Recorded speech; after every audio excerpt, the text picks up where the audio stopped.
कि आज हमारे वतन अजीज में, हमारे मुल्क भारत में हर चीज को ये इल्जाम लगा दिया जाता है कि ये हुआ तो मुसलमानों की तरफ से हुआ, अगर ये गलत हुआ तो मुगलों की वजह से हुआ। हम उनको बताना चाह रहे हैं, बीजेपी और आरएसएस के लोगों को, मैं सूरत की सरजमीन से देश के प्रधानमंत्री नरेंद्र मोदी को पैगाम देना चाहता हूं और ये बात साफ और वाज़े तौर पर, ओ भाई रुक जाओ, साफ और वाज़े तौर पर कहना चाहता हूं कि कहा जाता है कि मुगलों की बात करते हैं। अरे भारत का मुसलमानों का मुगलों से कोई ताल्लुक नहीं है, याद रखो। हमारा ताल्लुक उन लोगों से है जो अहले दिल थे, सूफी थे, जिन्होंने इस्लाम को भारत को लाया।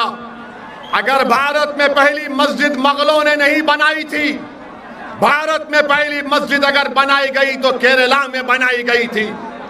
वो बादशाह थे, बादशाह दीन का नहीं होता, आलिम दीन का होता है।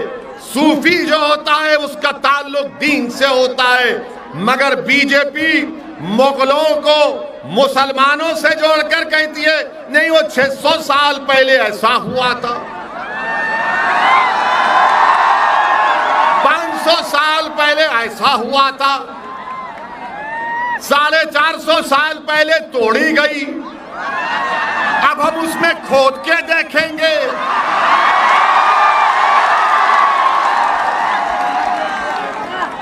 आप बताइए, भारत की तारीख क्या मुगलों से शुरू होती है?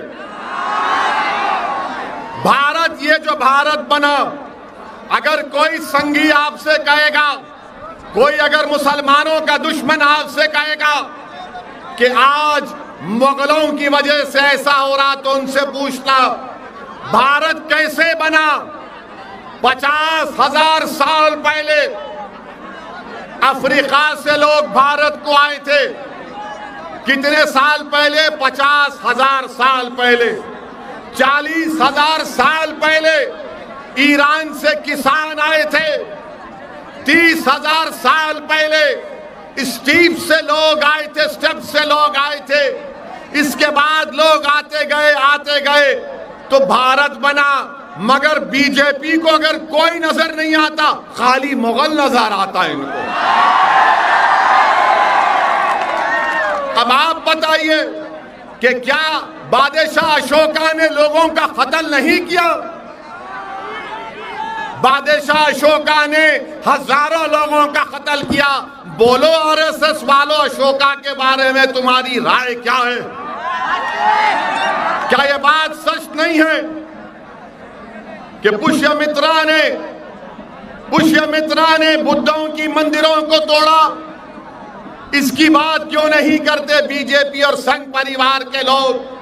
मगर बोलेंगे नहीं, ताजमहल के नीचे जाकर देखेंगे, ताजमहल के नीचे क्या मिलेगा आपको? नहीं, हम खोद के देखेंगे क्या मिलेगा। तो क्या मैं भी खड़े होकर कह दूं कि देश के प्रधानमंत्री मोदी जिस घर में रहते हैं उसके नीचे भी मस्जिद है, खोदी जाए?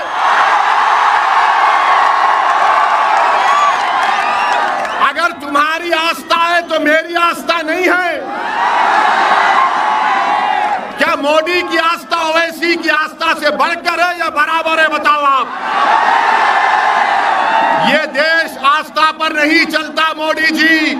ये देश चलेगा तो संविधान पर चलता था और चलता रहेगा।